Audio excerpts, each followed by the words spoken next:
그 다음에 왕이 오시는 길에서 방해되는 그런 것을 말끔히 치워야 된다는 거예요. 이 지저분한 거 다 치워야 되지 않습니까?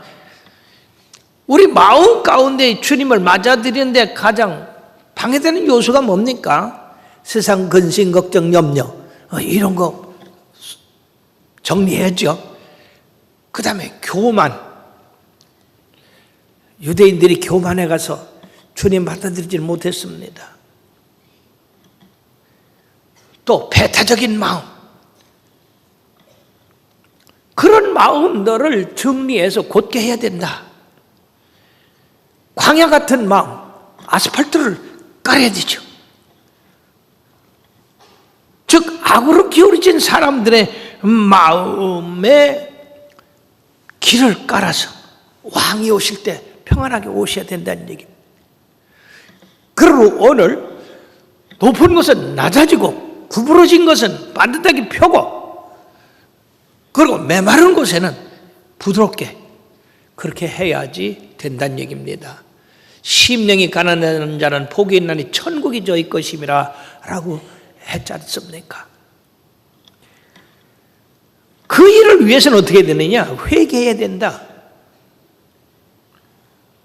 죄사함을 받게 하는 회개의 세례를 전파하기 위해서 이 세례 요한이 왔는데 그것을 바로 잡으려면 다른 방법이 없어요. 내가 지금 잘못되고 있다는 거, 내 마음이 삐뚤어져 있고 교만하고 있고 세상으로 쏠려 있고 한 것을 깨닫고 그리고 회개해야 된다.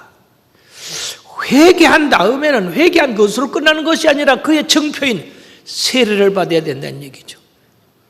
우리 오순절 계통에서는 침례를 행합니다. 이 침례를 행하는 것은 우리 마음이 완전히 변화됐다. 굽어진 것은 반듯하게 펴졌고 교만은 낮아져서 겸손하게 됐고 그리고 메마른 심령에 우리들이 참으로 사모하는 마음을 갖게 됐다 하는 것입니다. 이 회개라고 하는 것은 우리 마음이 세상을 향하다가 하나님을 향하는 겁니다. 그러므로 이 회개는 먼저 복음을 드려야 되고 그 복음이 기준이 돼서 내가 어떤 것이 잘못됐구나 하는 것을 깨닫게 되고 그리고 그 깨달은 것을 하나님 앞에 잘못했다고 용서를 빌고 그리고 내가 올바로 살겠다 하는 마음을 갖는 것이 이게 진정한 회개이고 거듭나는 과정이 될 것입니다. 그러므로 이런 진정한 회개는 하나님으로부터 용서를 받게 되는 그리고 죄의 사함을 받게 되는 그래서 구원에 이르는 것이 됩니다. 그러므로 이 세례 요한이 외친 그 첫 번째 말씀을 회개하라 천국에 가까웠다는 것이고 예수님께서도 첫 번째 전한 말씀이 회개하라 천국에 가까웠다. 다시 말씀드리면 회개하지 않고는 죄 사함 받지 않고는 영생에 이를 자가 없다고 하는 말씀입니다. 바로 기독교의 본질적인 그런 말씀입니다. 그런데 이 세례 요한의 외침은 큰 반응을 가져온 것을 알 수가 있습니다. 이게 5절에 보면 온 유대 지방과 예루살렘 사람이 다 나아가 자기 죄를 자복하고 요단강에서 그에게 세례를 받더라 이렇게 말씀했습니다. 그러니까 여러분들이요 이 200리 밖에 있는 그러한 그 안에 있는 사람들이 영향을 받아가지고 와서 자복하고 회개했다. 어떻게 이런 큰 반응을 일으켰는가? 첫째는요 하나님이 보내신 자니까 성령이 그와 함께 하시니까 그런 것이고 두 번째는 말라기 선지자의 그 출현과 함께 약 400년 동안 선지자가 나타나지 않았습니다. 그러니까 영적으로 본 암흑시대가 계속된 것이에요. 성경에는 끊임없이 메시아를 보낸다고 그랬는데 그 사람들이 메시아를 대망하는 가운데도 오질 않았어요. 그러니까 그들이 이렇게 메시아를 사모하다가 선지자가 나서 광야에서 이렇게 외치니까 사람들이 와 들을 만하다, 들어야 된다, 회개해야 된다 그렇게 하고 그 세례 요한의 외치는 소리를 듣고 많은 사람들이 회개하고 돌아왔다 하는 것입니다. 이 회개가 얼마나 좋은 일인지 모릅니다. 이 회개는 한 번에 이루어지는 것이 아니라 계속해서 우리가 하늘나라 갈 때까지 계속되어야 되는 겁니다. 회개 한 번 했다고 해서 완전한 게 아닙니다. 자산유리 대표인 이용덕 집사님이 경기 파주에서 자산유리를 만들어서 이렇게 아주 잘 나가는 업체가 됐습니다. 이 거울 공장인데요, 반자동으로다가 거울을 만들어서 현대, 삼성, 대림 등 1,000여 개의 건설업체에 이렇게 납품하는 회사입니다. 강화유리 하나 만들어 가지고 그 해에 이 거울 하나로 170억 원을 벌어들였대요. 근데 1991년에 큰 불이 나서 그 모든 자동 장치 기계가 몽땅 타버리고 잿더미가 됐습니다. 쪽박이 됐습니다. 부도가 났습니다. 거기다가 1997년에 IMF가 나가지고 77억의 빚을 진 신세가 됐습니다. 53살인데 망하게 됐어요. 자살까지 하려고 그랬습니다. 33년간 거울에만 매달려 온 그 모든 정성이 하루아침에 잿더미가 됐으니 어떻게 되겠습니까? 물거품이 되고 말았어요. 그러므로 사랑하는 여러분, 여호와께서 집을 세우야 집 짓는 자의 수고가 헛되지 아니하고 여호와께서 성을 지켜주셔야 파수꾼의 경사함이 헛되지 아니한다.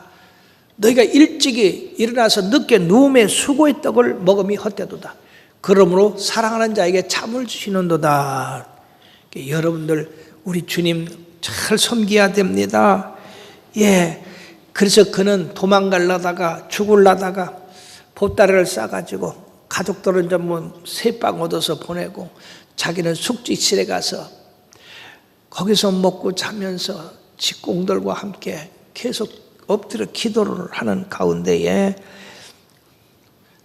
해 나온 것이 전부 하나님 앞에 잘못했더라 철저히 회개하고 부동산을 다 팔아 빚을 갚으니까 20억은 갚았는데 아직도 40억이 남았다 하는 것입니다. 그래서 1년 동안 내내 숙직실에서 하나님 앞에 무릎 꿇고 기도했는데요, 여러분 2년 후에 이제 아주 그냥 바닥에 나서 다 망하게 된 그때에 일본에서 수출 주문이 들어왔는데 얼마가 들어왔느냐? 205만 달러어치의 수출 주문이 들어왔어요. 그래가지고 3년 엎드려 기도하고 회개하고 눈물을 흘린 그것으로 말미암아 하나님이 한 건 그냥 붙여주니까 그냥 공장이 다시 일어나게 되고 지금은 아주 큰 회사로서 하나님 앞에 늘 감사하며 영광 돌리는 그런 회사가 되었다는 것입니다. 그리고 사랑하는 여러분, 이 회개가 그렇게 좋은 거예요. 자, 그리고 이 세례 요한의 절제된 그러한 삶을 여기서 증거하고 있는데, 첫째는 그가 거한 곳은 거칠은 광야입니다. 빈들에서 살았다는 얘기죠. 그런데도 불구하고 이렇게 광야에 외치는 올바른 소리가 나가니까 사람들이 몰려온 거예요. 그가 입은 옷은 뭐냐? 약대 털옷이라고 했습니다. 약대 털옷을 입었다고 하는 게 엘리야를 연상케 하는데, 이것을 어떤 사람은 고고봇이라고도 하고 어떤 사람은 그거는 보통 일반 사람이 입는 옷이라고 하는데, 옛날에는요 옷이 드물었어요. 그래서 옷 한 벌 가지면 1년 입어요.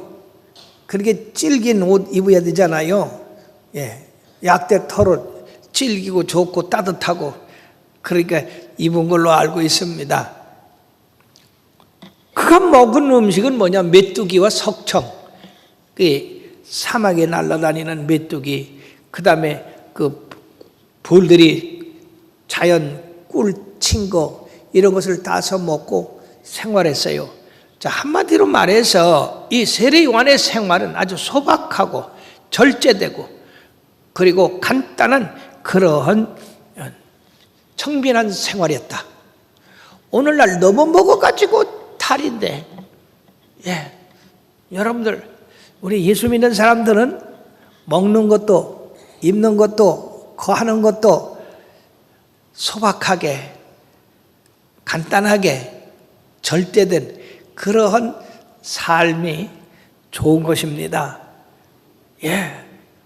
자, 그럼 이 세례 요한이 예수님 앞에 전한 그 증거가 어떤 것이냐? 가장 우리가 중요한 핵심으로 들어가고 있습니다. 세례 요한은 자기의 신분과 예수님의 신분을 비교해서 말씀했는데 그분은 나보다 능력이 많으시다고 했습니다. 세례 요한을 선지자로 어떤 사람은 혹은 메시아가 아니냐라고 그렇게 물었을 때 나는 그리스도가 아니다. 내 뒤에 오시는 분은 나보다 능력이 많으시다. 그분하고 나하고 비교해 볼 때 그분은 전능자고 나는 피조물에 지나지 않는다. 즉 우리 주님의 능력은 무한하지만 나는 유한한 사람이고 우리 주님은 영원한 분이시지만 나는 순간적인 사람이고 우리 주님이 태양의 빛이라고 한다면 나는 달 그림자다 하는 것입니다. 본질상으로 전혀 주님과 비교할 수 없는 그런 사람이다 하는 것입니다. 그렇기 때문에 나는 굽혀서 그의 신발끈 풀기도 감당치 못한다. 참 얼마나 겸손한 말씀입니다. 가끔 뭐 예수 믿는 사람들도 주님하고 자기하고 이렇게 동등하게 생각하는 사람들이 있어요. 아우 얼마나 그건 교만하고 얼마나 잘못된 것인지요. 세례 요한 같은 우리 주님께서는 선지자 중에서 이 세례 요한 같이 큰 자가 없다고 했습니다. 그렇게 큰 분, 엘리야 같은 그분도 예수님의 신발끈을 풀기도 감당치 못했다는 것은 이 말씀은 옛날에는 종들이 주인이 밖에 나갔다가 들어오시면 그 발을 씻기 위해서 신발끈을 푸는데 종이 신발끈을 풀어서 그 주인의 발을 씻겨 줍니다.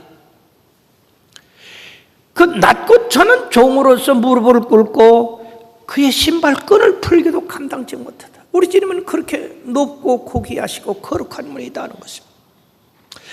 여러분들이 주님을 이렇게 본다고 한다면 은혜를 받을 것이요. 그분이 전한 복음에 대한 권위를 여러분들이 느낄 것입니다. 그러나 주님을 뭐 그냥 훌륭한 성인으로 그저 우리 구주로 이렇게 그냥 받아들이시면 여러분들 은혜가 별로 안 돼요. 우리가 주님 앞에 올 때 이 낮고 천한 죄인이 왔습니다. 감히 주님이라고 부를 수 없는 죄인입니다. 그런 겸손한 마음을 가지고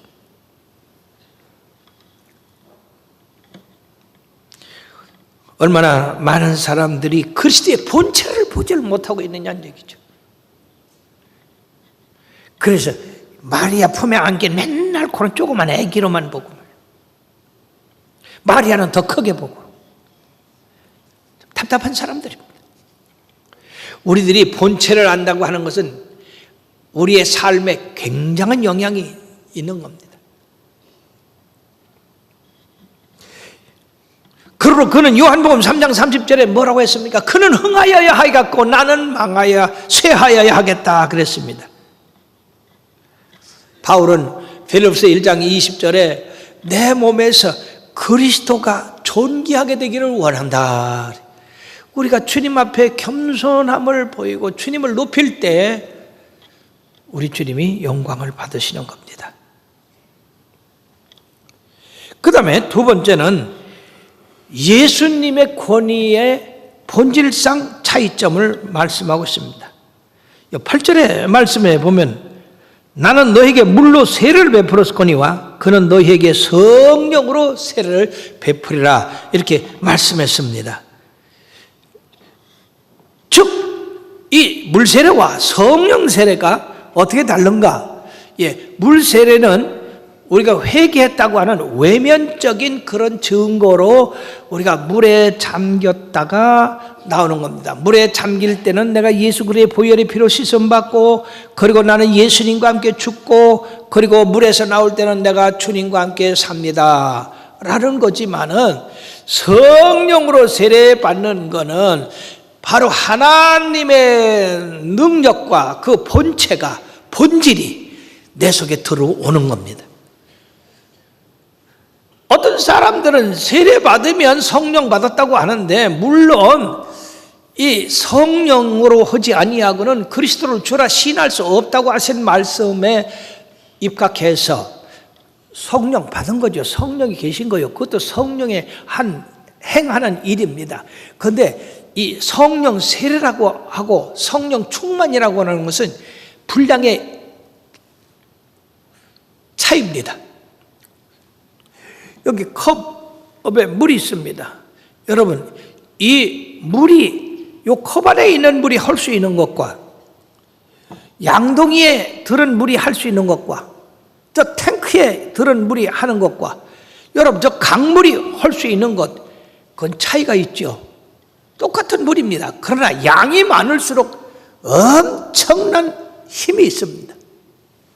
바로 성령이라는 것은 하나님의 바로 그 본체의 나타남이신데, 우리 눈에는 보이지 않지만 성령을 받는 사람은 그 성령을 충만히 받았느냐, 그냥 성령만 모시고 계시냐, 이건데요. 물세례는 성령이 오셔서 그에게 임하고 계시다, 그러므로 그가 하나님의 말씀에 따라서 살아간다 하는 그것이지만은, 성령의 세례는 예수님이 완전히 내 속에 계셔서 예수님같이 생각하고 예수님같이 말하고 예수님같이 이렇게 행하는 그런 능력이 이 성령 세례입니다.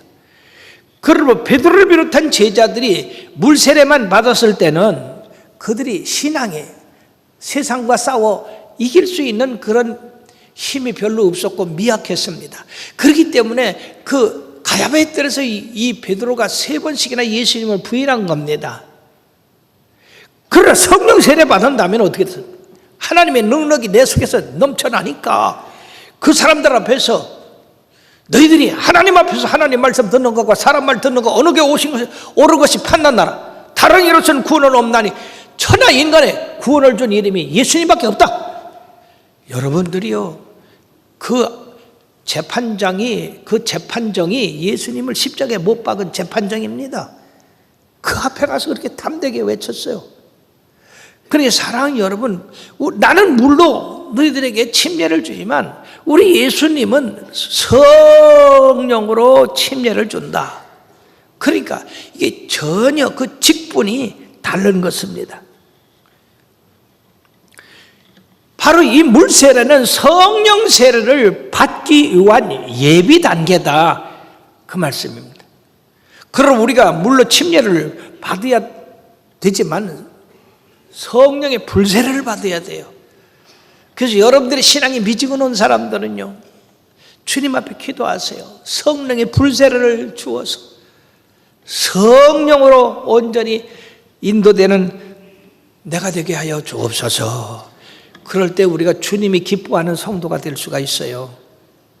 그래서 우리 자녀들도요, 성령 세례 받도록 기도해야 돼요. 성령 세례만 받으면요, 주일날 와라, 오지 마라, 뭐 11조 해라, 하지 마라, 뭐 이거 해라, 저거 해라, 할 필요가 없어요. 성령이 그 안에서 불같이 뜨거운 열정을 주기 때문에 하나님 일하지 않고, 봉사하지 않고, 주님 증거하지 않고는 견디지를 못하는 거예요. 이 성령은 식기도 합니다. 소모도 돼요. 열심 낼 때는 성령이 계속 불타지만은 열심 내지 않을 때는 성령이 소멸돼요. 세상으로 자꾸 나가면 이 성령이 사라집니다. 그리고 예수님은 바로 내가 물세례를 줘서 너희들이 제사함을 받게 하고 그 제사함 받는 것으로서 예수님께서 오셔서 성령의 불로 너희들에게 세례 주게 하기 위해서 우리 주님이 오시는 거니까 바로 이처럼 우리 주님과 나와는 전적으로 다르다는 얘기입니다. 이 성령 세례는 예수님의 부활 승천 후에 바로 약속한 성령을 제자들에게 부어주셨습니다. 물세례는 구원의 기쁨과 평안을 느끼게 하지만 성령 세례는 예수님의 능력을 받아서 예수님의 남은 사역을 계속 불붙여 나가는 그런 역할을 하게 하는 겁니다. 그러므로 사도행전 1장 8절에 보면 오직 성령이 너에게 임하시면 너희가 권능을 받고 예루살렘과 온 유대와 사마리아 땅 끝까지 이르러 내 증인이 되리라 하시니라. 온전한 신앙생활이라는 것은 능력 받아야 된다는 얘기, 능력이 나타나야 된다는 얘기, 예수님이 나와 함께하고 계시다는 것이 나타나야 되는 거예요. 그냥 나만 그냥 이쁘게 그냥 예수 믿는 그것에서 끝나는 게 아니라 예수님의 능력을 행하고 그 말씀을 전파하고 그럼으로써 우리를 통해서 또 변화되는 역사가 나타나야 된다는 얘기죠. 가끔 보면 나만 잘 믿으면 뭐 따라 믿을 것이라, 그거는 소극적인 일입니다. 그것보다 우린 적극적인 능력을 받아야 되겠습니다.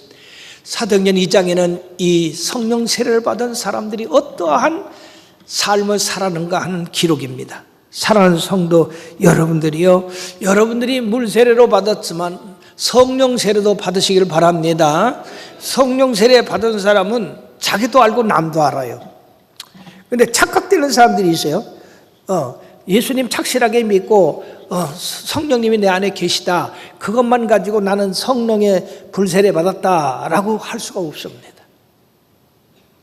성령의 불세례 받은 사람들은요, 세례관같이 이렇게 외치는 사람들이고 예수님같이 담대하게 외치는 사람이고 그런 능력을 행하는 사람입니다. 우리 교회에서 성령 세례 받은 사람들이 많이 있는데 계속해서 성령의 불세례 받는 사람이 많이 나기를 주의 이름으로 축원합니다. 결론을 맺겠습니다. 예수님의 탄생이 이제 며칠 안 남았습니다만은 그것은 우리 주님의 탄생을 기념하는 것이고 다시 오실 예수님을 우리가 맞이해야 됩니다. 다시 오실 예수님, 주께서 호림과 천사장의 소리와 하나님의 나팔로 친히 강림하실 그 예수님, 그 예수님 오실 때 우리들은 어떻게 되겠습니까? 삐뚤어진 마음이 바르게 돼야 됩니다. 높아진 교만이 낮아져야 됩니다. 또 열등감으로 낮아진 그런 심정도 있어요. 그런 깊은 골짜기는 메꿔서 올려야 됩니다. 자신감을 가지고 기쁨으로 주님을 섬겨야 됩니다. 그리고 이 놀라운 소식을 널리 전파해야 되는 그런 사명을 갖고 있습니다. 우리 모두가 만왕의 왕 되신 예수님 오심에 다 합당한 영적인 준비를 갖추어서 지혜로운 다섯 처녀처럼 다 천국에 이르기를 주의 이름으로 축원합니다.